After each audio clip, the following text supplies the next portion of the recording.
Boom, so let's talk a little bit about wardrobe and considerations. Now, what I've found to be pretty cool and useful about the EP industry these days is it's not always a suit game. You know, sometimes when I get ready to make content for you guys, I think to myself, like, maybe I should throw on a suit, you know, so I can look more like an EP agent. But the reality is, I'm going to a detail after this dressed just like this, and 90% of what I do with the client demographics that I serve, this is pretty much how I dress. Some clients have told me, I want you to look like a dude, man. Like, I want you to just look like another guy, right? And that is something I'm seeing more and more. Your ability to be gray is becoming more and more valuable. Other venues, other client demographics, you will be in a suit every single day, all day. Shout out to Gray Man, the best tactical suits in the game. If you ever get one, you'll never want to wear another suit.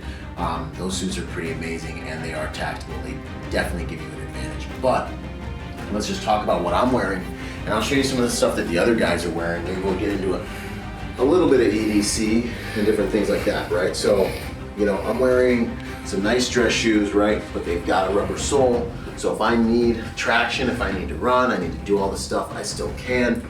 I am going with a button-up, short sleeves. My clients don't mind tattoos.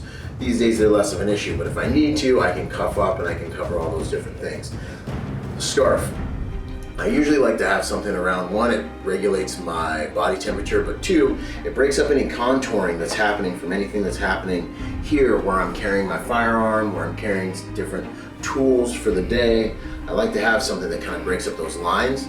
Also, it's not something that would make me look traditionally security. So until I need to do my job, I'm just a dude in decent shape that's hanging out with another person or family, right?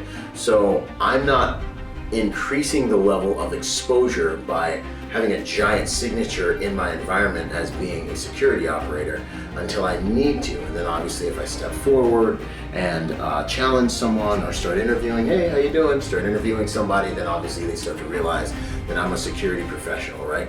I like to walk a line where I look like I could be a VIP, I could be a security professional, because tactically that keeps people off their center. They don't really know who they're dealing with when they're interacting with you.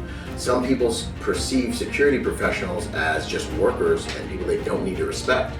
When they see that you're with an entourage or with someone or with a VIP and you almost look like a VIP, then they don't really know how much respect they should give you. At the same time, you always have to make sure you do not outshine the master. So you don't want to look too good, you don't want to be too flashy, because if you do that, then you can cause problems for yourself in your backfield, in the royal court, in the entourage, or with the client.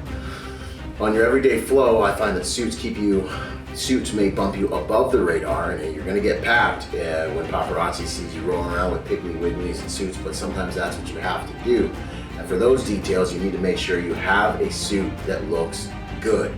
If you're gonna wear a black suit, it needs to look so good that you don't look like a crumply suit guy who might just be a porter or a bellman at the bottom of the hotel, because it's very easy for people to not be able to make that distinction, and then you are dressing the way you're going to be addressed, and then no matter how good you do during the day, you might still be perceived as not rendering that high of a value of service. So if you're going to wear a suit, spend the money, get a nice suit, get a Gray Man suit that you can move around in, but that is tailored and you look like a high-end professional. Conversely, there are days where I'm wearing a t-shirt, you know, and I'm wearing jeans, right?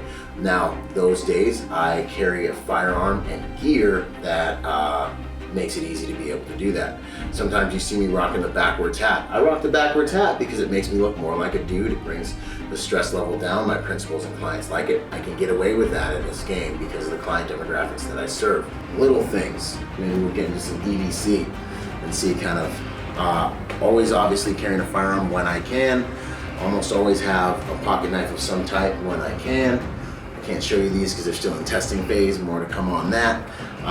Let's see here, I have a D-ring to attach any keys that I want during the day. Obviously wallet, I usually will keep a tourniquet down there in my sock if I need to have that on me. A lot of guys carry ankle setups that have a lot of medical equipment, or a back pocket setup that has a lot of medical equipment. I personally keep my medical equipment in my second line gear. You want to have a boo-boo kit with you? There's a difference between your boo-boo kit and your actual IFAK. I have an IFAK in my second line gear for car accidents and massive injuries. A boo-boo kit has different things in it like ibuprofen, Motrin, Band-Aids, all the little things that could happen in a day where if you have what that principal or client needs, you are able to save the day.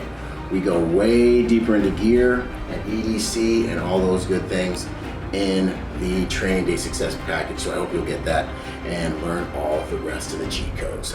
Boom! Join the League of Executive Protection Specialists and upgrade your career, your network, your relationships, your success. We offer a full spectrum of training opportunities. Boom.